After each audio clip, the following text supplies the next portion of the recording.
Creativity Podcast. I'm your host, Mari Reesberg. Over the past several years, I've combined my degrees in acting and somatic psychology to share my sustaining creativity techniques with performers. And now I've decided to share it with a bigger audience that includes you. I believe we are all creative, and this podcast is all about that. I'll be interviewing people from all backgrounds, ages, and creativity experiences to share just how creative we all are. Today, I'll be chatting with Robin Batteau, musician and songwriter. Please enjoy Robin Batteau.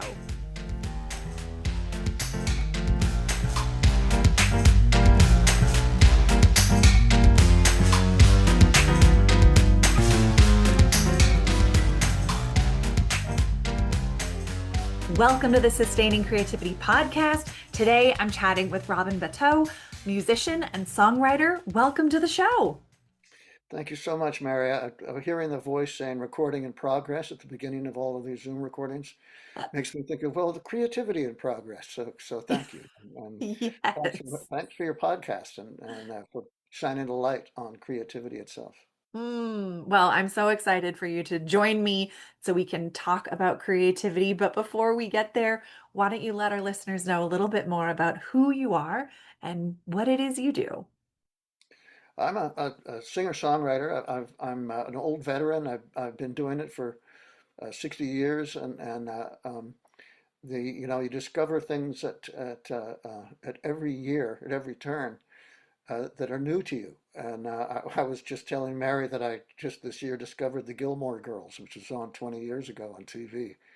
Terrific dialogue, just terrific characters, and that it's kind of what you look for in every form of art is a kind of exchange and character. People and Mm-hmm. faces and what's behind them, and people and voices and what's behind that.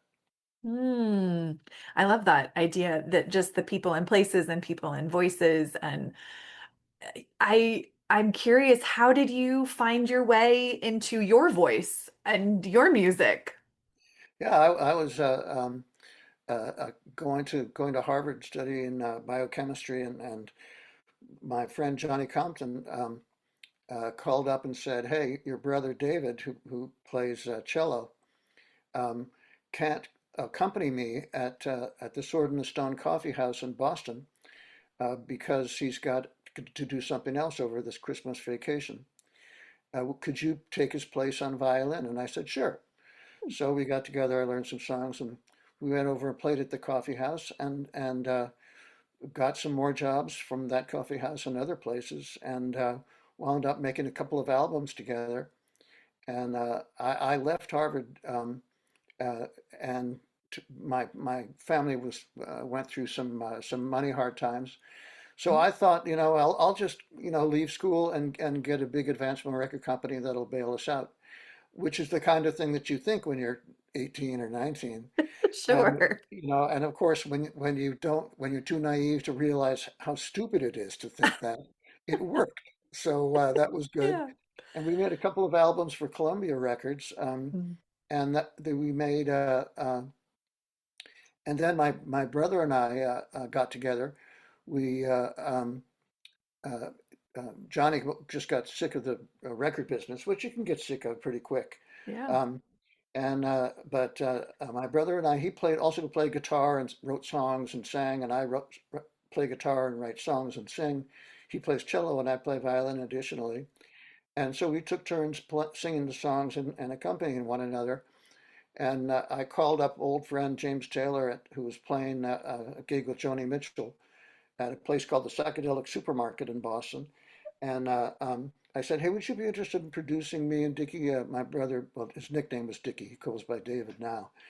On an album, and James said, "Yeah, I would be. Why don't you come on by and after the show and play some stuff?" And so we went to see the show, which was terrific, of course. And this was when James was so shy that he barely could say a word between songs. Hmm. He eventually emulated his brother Liv, who's a blabbermouth, and so James tells jokes and stuff, and he has a great time on stage, much more fun. But Yeah. he's at the time he was pretty shy, but he just loved music of all kinds, and our music wasn't that far from his. Mm. He's also grew up playing the cello, so we had kind of an appreciation of that. and you can hear it in some of the harmonies that he sings for Mm-hmm. his siblings or others, where he Yeah. sings like an under harmony. That's a wonderful like cello line. Mm-hmm. And so we said cool, and while we're there, we're sitting in the little backstage room playing these songs, and then I noticed that Joni Mitchell's sticking her head into the room and looking around and going, "Ooh, there's some cute boys," and and, and then I go, and I'm thinking, "Ooh, there's a cute girl," and then I see Graham Nash peek his head in the room in the doorway, look at Joni, grab Joni, and pull her out of the doorway. Let's get out of here. And so we went on my brother and I. Well, we decided not to take up James's offer, and then my brother and I broke up because he wanted to wait for his former singer-songwriter partner Tom Logan Mm. to get out of McLean's mental hospital in the area. A lot of musicians go through McLean's. The Taylor family almost all went through McLean's Mm. for a Mm-hmm. while. Just that, teenage anxiety is something that's just so hard to avoid. And of course, it's also a source of so much great stuff. And sometimes when we're writing songs, even at my advanced age, we sort of tap into that mentality of what it's like to be Mm-hmm. 19 Mm. and feel like you know everything about the world, and yet the world somehow is turning against you too often, and you have to deal with it in crazy ways, whether that's drugs or shrinks.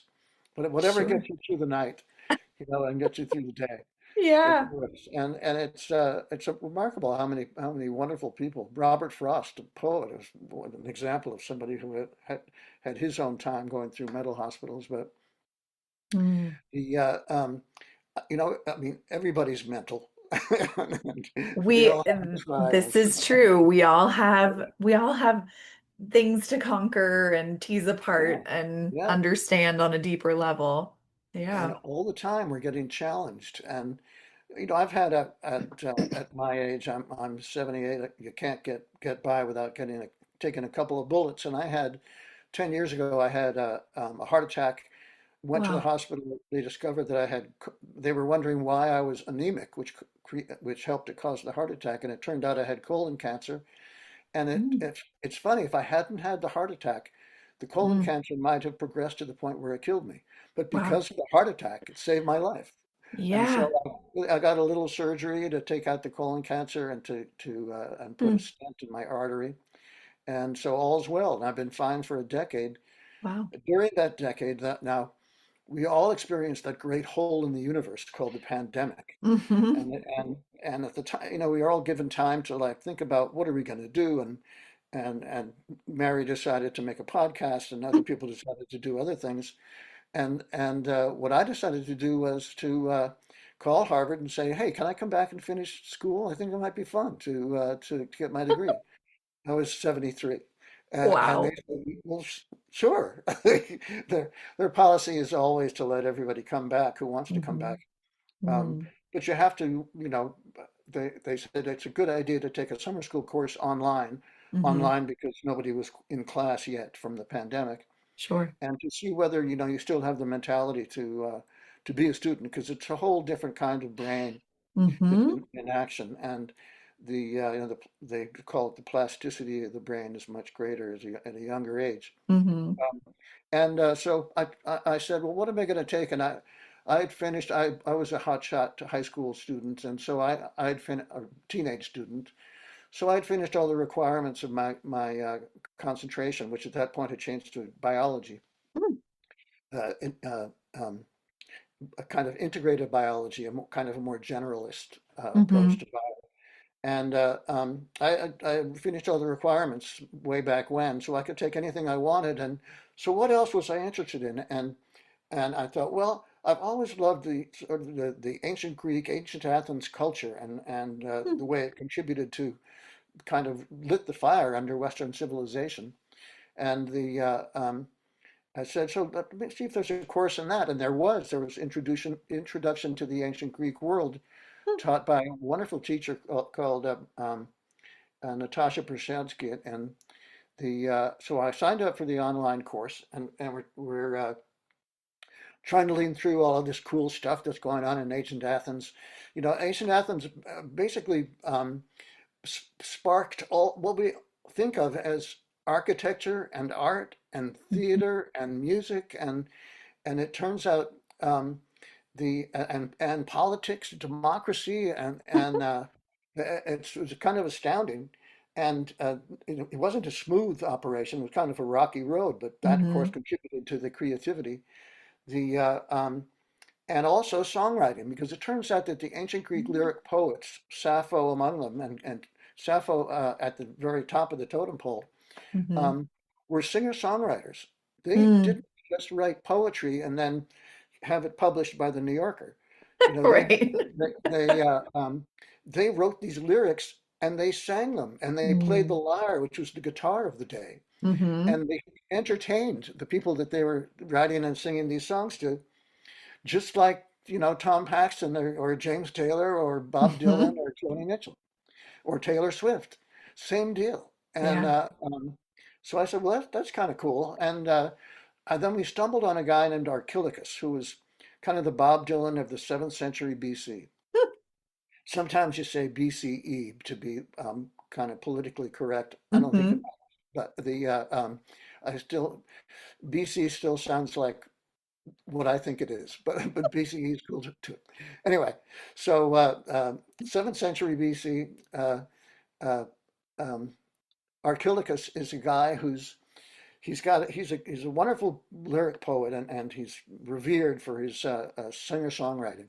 Mm. And but he's also so irreverent about his side gig, which is being a mercenary, which most guys were Yeah. most guys owned their own armor. So Mm. when there was a war going on, there were always wars going on. A couple Right. of cities nearby, the cities were like countries at the time. Athens was a Mm-hmm. country, Sparta was a country. You just signed up and you made money. And so his side gig as a mercenary, he didn't take all that seriously. I'm sure he did a great job, but make light of it in his songs. Well, Sparta was a country city state, which is what they called the countries. They Yeah. was a city state that revered militarism above all things. Mm-hmm. So don't you dare say anything that doesn't make For exalt sure. our main deal, our religion. Yeah. And so he was banned in Sparta. And I saw that, well, banned in Sparta, that sounds like a great album title. And, And that's how and this album was born? Is that's how that this from? album was born. And then it turned out that Archilochus, like almost all the great ancient Greek lyric poets, only has like shards of pottery and shreds of parchment that have a couple of words, a Mm. couple of lyrics on them, no complete poems, no complete songs. Wow. So I thought, well, I guess it's up to me to put some of these songs together.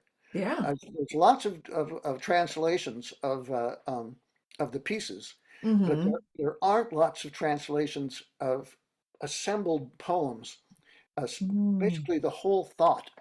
And when you write a song, you discover what the song is about in the process of writing it. I don't know whether you write as well, Mm-hmm. but that's one of the wonderful things about writing. And so I thought, well, let's see what happens when I try to write a song from these elements. And it's sort of like a paleontologist who has a bunch of bones to make a dinosaur, but not all of them. So he has to add a Yeah. lyric, a rib bone, to finish out the picture. So that's what I did, Mm. and provided music. I took I had an 8 string custom guitar, Wow. and I thought, well, let's take a string off that, make it 7 strings, like the 7 string lyre, which was the popular Mm-hmm. instrument of the day, back in ancient Greece, and let's see if I can sort of channel this guy and see what happens. So I wrote this song, which I call Archilochus Redeemed. Um, and the chorus, the beginning of the chorus line is, I am the servant of the Lord God of war, which is the kind of song that I never write. I mean, my songs in general, whether it's, whether I'm doing rock or folk or jazz or blues or what Yeah. have you, is they're either love songs or they're funny songs. In folk music, you can write a lot of funny songs, and that's great. Yeah. The and But I never wrote this kind of song, about a soldier, and Yeah. about soldiering. Mm. So I did it, and wrote this thing and got it all the way through, and it all kind of made sense. And to make it a song, make in modern terms, I did things like make it rhyme, and and make it have a Mm-hmm. rhythm that kind of conforms to modern norms that Sure. people could hear, that they could take in easily without like bringing some different kind of instrument, Mm-hmm. or different sound or different scales. Actually, Mm. Pythagoras gave us the scale that everything's written on, so it's ancient Yeah. Greek again. I know. It's so crazy. I love it. Where would we be without these guys? Anyway, so I wrote the song. I loved it. Mm-hmm. I played it for Natasha, and she loved it. And she said, "Why don't you play it for the class?" So this is on Zoom, just like us now. So I'm Mm-hmm. playing the song on Zoom, after the song is done, everybody's going, "Yeah!" There's like a dozen kids. By kids, I mean, people who are in their teens or 20s. Yeah. I say kids as anyone under 70 at this Yeah. point. Sure. They'll appreciate that. I call them babies. Absolutely. And So I thought, well, that's cool. I think um, let's see what happens next. And Mm. so a couple days later, we came across a guy named Gorgias, who was a friend of Plato. Mm. Plato didn't really like him much, but he was kind of part of his circle. So he was Sure. invited to the parties, the drinking parties that they called symposium. That was Mm. what the Mm. symposium was a drinking party, which of course, loosens the tongue, and so people will say Yeah. stuff. And Gorgias spun off what he calls the encomium of Helen, which is the Mm. defense of Helen of Troy Mm-hmm. for the tragedies of the Trojan War. Yeah. Now, in general, the general thinking was that it was Helen's fault. That she Mm. sort of like Eve's apple. It's Helen's Mm-hmm. fault that the war happened, and if it wasn't Yeah. for her, it was blah blah blah blah. So Gorgias wrote this defense, and I looked at this thing and I said, well, this has got to be a song too. So I picked up the guitar, the 7-string guitar, started noodling around, and then went, oh, this sounds like it might fit. And then I kept doing, taking pieces of stuff that he wrote, and Yeah. I would look at like a lot of translations. There's hundreds of translations Mm. of Mm-hmm. everything. And I could start doing my own translations in the fall when I started to take the ancient Greek language. Yeah. At this point, it was just, what was shown to me on the page from other Mm. translations. Mm-hmm. Mm-hmm. But another song emerged out of this thing, and I thought, well, I think this is something that bears uh, uh, that bears more consideration. Yeah.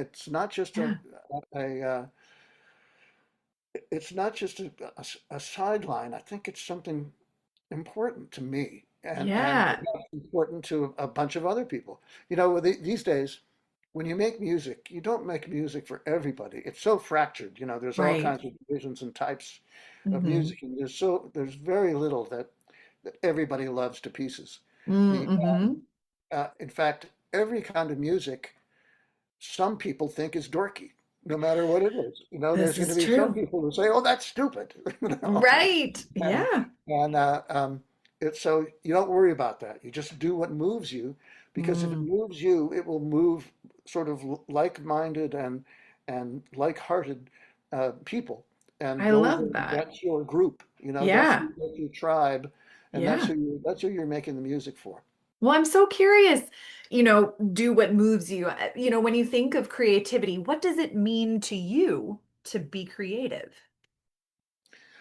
It's so lucky. I mean, lots of friends and family write songs, and not everybody has been lucky enough to make a living at it, not to actually pay the rent with it for half a century, and continue to do so. And it's it's just a gift. It's just like the muses say, you can do this, and then they do. The at some friends say it's every once in a while you're walking along, and then the songwriting gods just bonk you on the head, and you have to write a song, and you just got to do it. And it's that's one way that it happens. Sometimes it's an assignment. Sometimes somebody says, "I want you to write a song about this," and you go, "Okay," and that's the bonk on the head too, and that's like Mm-hmm. the spur to have a song come out of you, whatever it takes. If you have to get stoned, or have too many beers in order to loosen your own tongue so that you don't edit yourself. It's funny, but grown-ups by and large think, "Oh, I could never write a song." Every 5-year-old in the world, you say to them, "You want to write a song?" They go, "Sure." And they go, "What should Right. we write it about?" "Oh, there's the pots and pans aren't talking to the glasses and the wishes. What's wrong with these guys? We need some more wishes. What can we do?" I There, love that. it's just something that you have to sort of you get in touch with your inner 5-year-old at the same Yeah. time that you're in touch with the muse from on high, and you put these things together and have a ball and I see what love happens. that reminder. So important to get in touch with that inner 5-year-old who truly Absolutely. believes they can write songs. Every one of them, yeah. Yes, They all yes. think that they're going to be, a ballet dancer or a pro football player or Yeah. the president or the greatest bowler in the history of their town. Yes. Everything is possible when you're 5. It's so true. Well, And what were everything's you like possible when at you're old.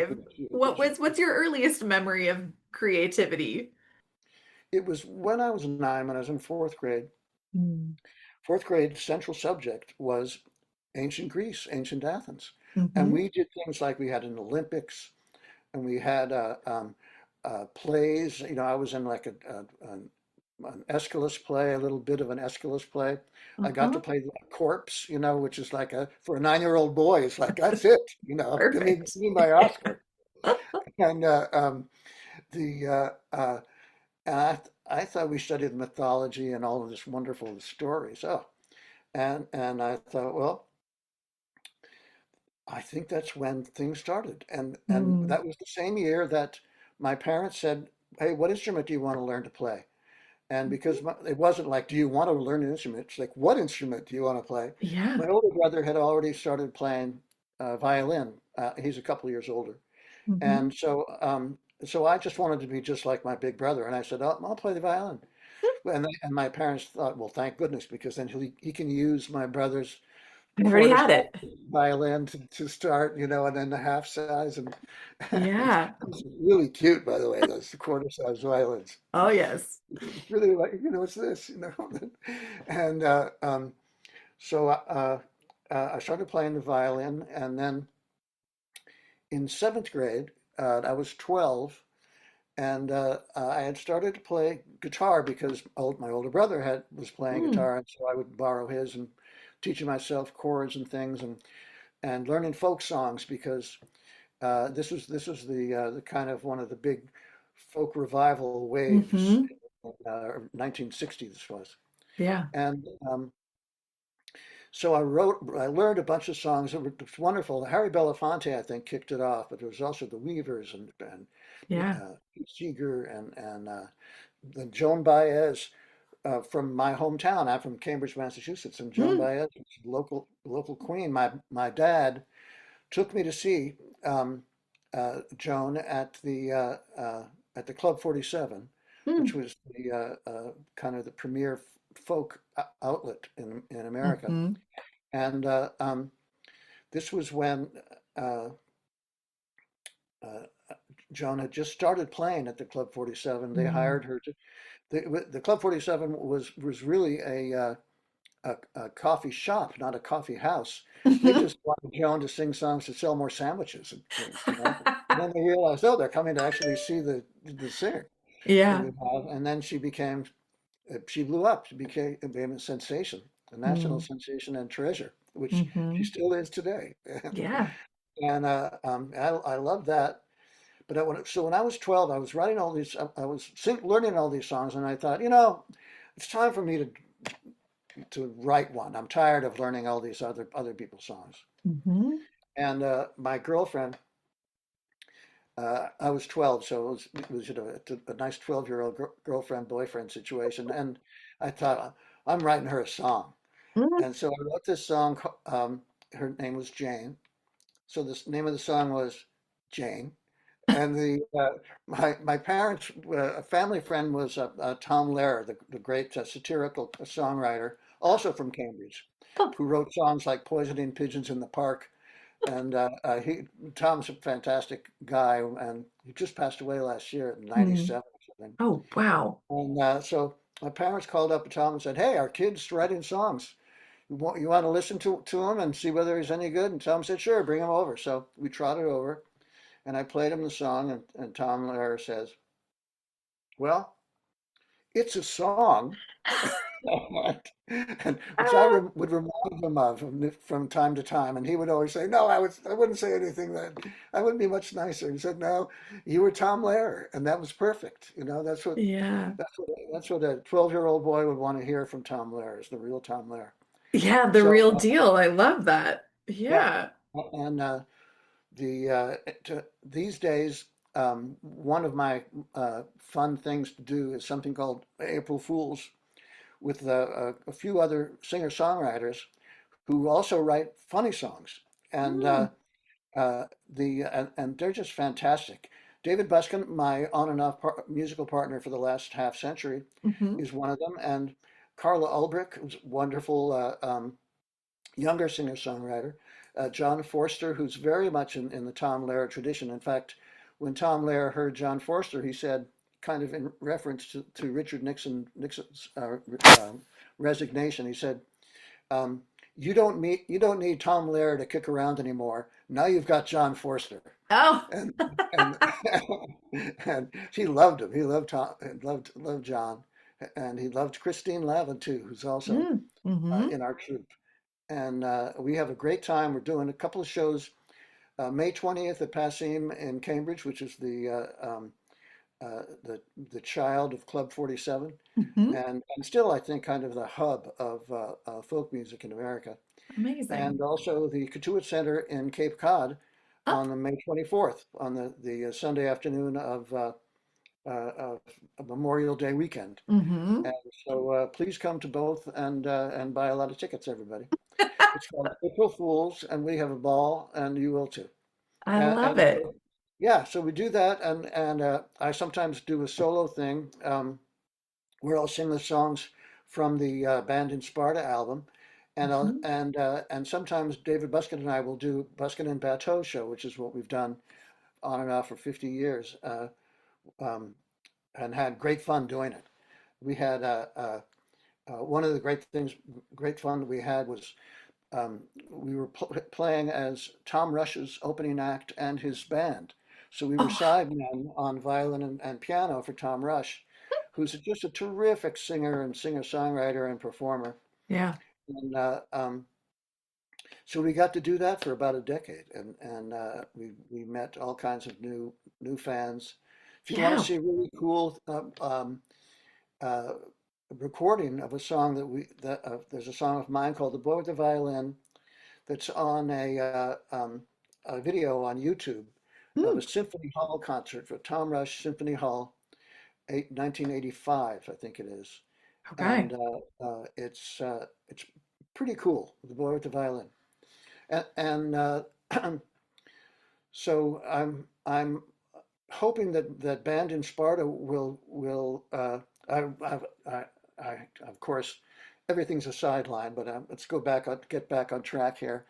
So there's 11 songs on this album Band in Sparta that I put together, discovering more singer-songwriter, ancient Greek lyric poets, and Yeah. putting them into music and writing songs about them and kind of with them, Mm. channeling the muse, channeling my Hmm. inner 5-year-old and my inner paleontologist, and putting this together and, Yeah. and just having a ball doing it. And I called a bunch of my friends, most of whom I first heard in the 1960s, which I think of as our own golden age of singer-songwriting. I Yeah. mean, I think that Taylor Swift and Ed Sheeran and the others are just so good. Chapel Roan is just wonderful, The but the 1960s has something about them, and Mhm. I think it's an era that will ring through music in a special Mm. way Yeah.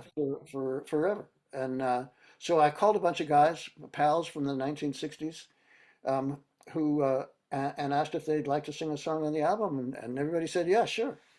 So we've got Amazing. yeah, so we've got Livingston Taylor and Kate Taylor, James's siblings, and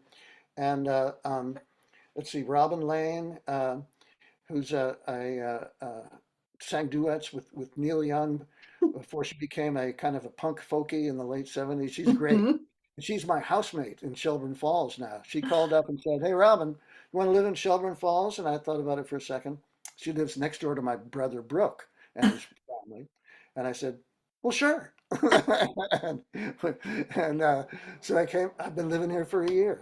Having a great time. I love it. Well, it sounds like this album is a work of so much creative presence and channeling and history and making it your own, and then to have all these friends participate in Oh, the so much fun. recording. Like, what a fun Yeah.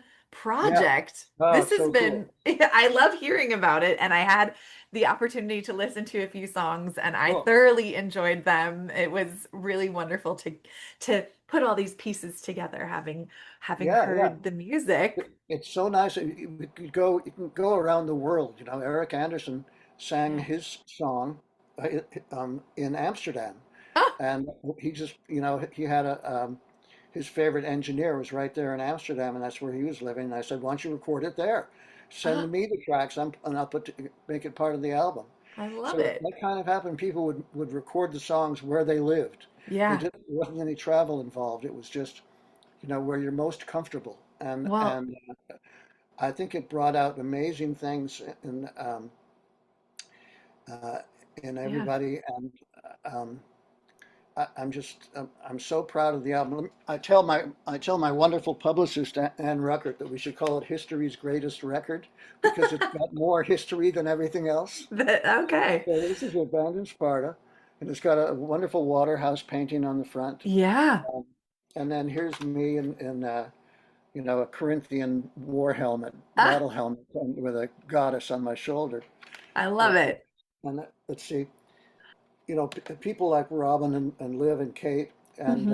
uh, Carolyn Hester, um, who was the on whose album Bob Dylan made his first appearance, Oh, wow. playing harmonica.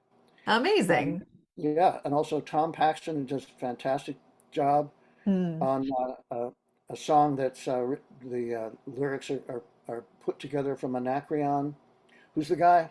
I'll tell you more about Anacreon in a sec. Matt Nakoa does a song called "Man of Gold," which is from Simonides' writings, and Hmm. he did that all by himself. He can play everything and sing everything. So we were sleeping. Everybody was sleeping over at Neil Eckstein's house, a wonderful engineer, musician, songwriter, Hmm. and he's got a studio in his house. So everybody else is sleeping late, and Matt sneaks down to the studio and records this thing all by himself. And I said, "Oh, that's going on the record." Nice And surprise. yeah, absolutely. I mean, my vision is that this would become a review on stage where we'd get all Mm. these guys to sing these songs Hmm. and make it a kind of um, a recapitulation of the evolution of Western theater, and that would just be a wonderful review. Well, I look And, forward to following this and hopefully we'll see the review. And it has been such a treat to chat with you. What does it wonderful feel like to in talk your to you, Mary. body to be creative? What does it feel like when I write a song that means something? It brings tears to my eyes, Mm. and when I feel that way, I feel like I think audience will get it too. I think if I Yeah. feel it, they'll feel it. And It's a so I beautiful really thing. write for myself. I write Hmm. to fulfill some calling inside. I mean, I'm filling a place that a cup that needs filling. And with luck, it will overflow and everyone else can enjoy it too. I love it. Well, where can people find you, listen to your music, get Yeah. in touch with you? How'd they go about doing that? Well, there's always Spotify. Okay. And we've got Robin Batteau on Spotify and Band in Sparta on Spotify. You can also get, you can download it from my website, robinbatteau.com. Okay. Band in Sparta. And there's extensive liner notes. The liner notes are basically my thesis from my last semester at Harvard. So it's long and it's wordy and it's great fun. I love it. Well, I will add links in show notes so people have very easy access. And thank you so much for taking the time to chat with me. This has been a wonderful conversation. Well, thank you. It's been a delight for me too, Mike.